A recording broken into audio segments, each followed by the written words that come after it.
প্রায় ৮ মাস আগে এই আজিমপুর কবরস্থানে দাফন করা হয়েছিল একটি মরদেহ। তখন পরিবারের সদস্যদের বিশ্বাস ছিল প্রিয় মানুষটি নিশ্চিন্তে চিরনিদ্রায় শায়িত আছেন। কিন্তু কিছুদিন পর লোকমুখে শোনা যায় রাতের আঁধারে এই কবরস্থান থেকেই মরদেহ ও কঙ্কাল পাচার করা হয়। প্রথমে বিষয়টি গুজব মনে হলেও অনুসন্ধানে উঠে এসেছে ভয়ঙ্কর সব তথ্য। তখন থেকে একটাই প্রশ্ন, প্রিয় মানুষের কবর কি আদৌ নিরাপদ? রাজধানীর অন্যতম বৃহৎ আজিমপুর কবরস্থানে প্রতিদিন গড়ে ২৫ থেকে ৩০টি মরদেহ দাফন করা হয়। প্রায় ৩২ একর জায়গা জুড়ে বিস্তৃত এই কবরস্থানে রয়েছে প্রায় ৩০,০০০ কবর। দৈনিক বণিক বার্তার এক অনুসন্ধানী প্রতিবেদনে উঠে এসেছে আরও চাঞ্চল্যকর সব তথ্য। 5+ স্টার রেটিং প্রাপ্ত দেশের সর্বোচ্চ বিদ্যুৎ সাশ্রয়ী ওয়ালটন এসি স্মার্ট কমফোর্ট এখন নেক্সট লেভেলে। কবরস্থানকে ঘিরে দীর্ঘদিন ধরে সক্রিয় রয়েছে একটি সংঘবদ্ধ কঙ্কাল পাচারকারী চক্র। অভিযোগ অনুযায়ী চক্রটির সঙ্গে কয়েকজন গৌর খোদক ও তাদের সহযোগীরাও জড়িত। তারা নির্দিষ্ট কবর চিহ্নিত করে সুবিধাজনক সময়ে মরদেহের কঙ্কাল সংগ্রহ করে এবং ক্রেতাদের কাছে বিক্রি করে।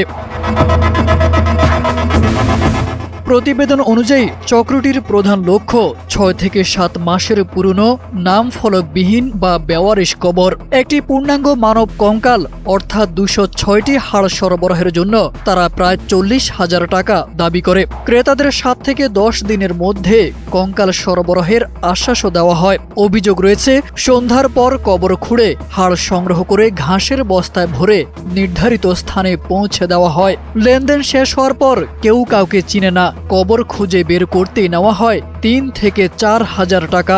ভেতরের অংশের কবর হলে কম দামে ম্যানেজ করা হয়।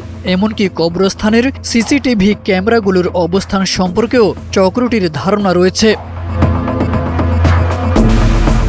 অনুসন্ধানে দাবি করা হয়েছে একটি পূর্ণাঙ্গ কঙ্কাল তৈরির জন্য কখনো কখনো ২ বা ৩টি মরদেহের হাড় একত্র করা হয়। পুরো কার্যক্রম পরিচালিত হয় গোপনে। এদিকে আইনশৃঙ্খলা রক্ষাকারী বাহিনীর দাবি, দীর্ঘদিন ধরে এমন অভিযোগ শোনা গেলেও এই বিষয়ে কোনো লিখিত অভিযোগ জমা পড়েনি। তবে সুনির্দিষ্ট তথ্য প্রমাণ পাওয়া গেলে বিষয়টি তদন্ত করে জড়িতদের বিরুদ্ধে আইনগত ব্যবস্থা নেওয়া হবে বলে জানিয়েছে পুলিশ।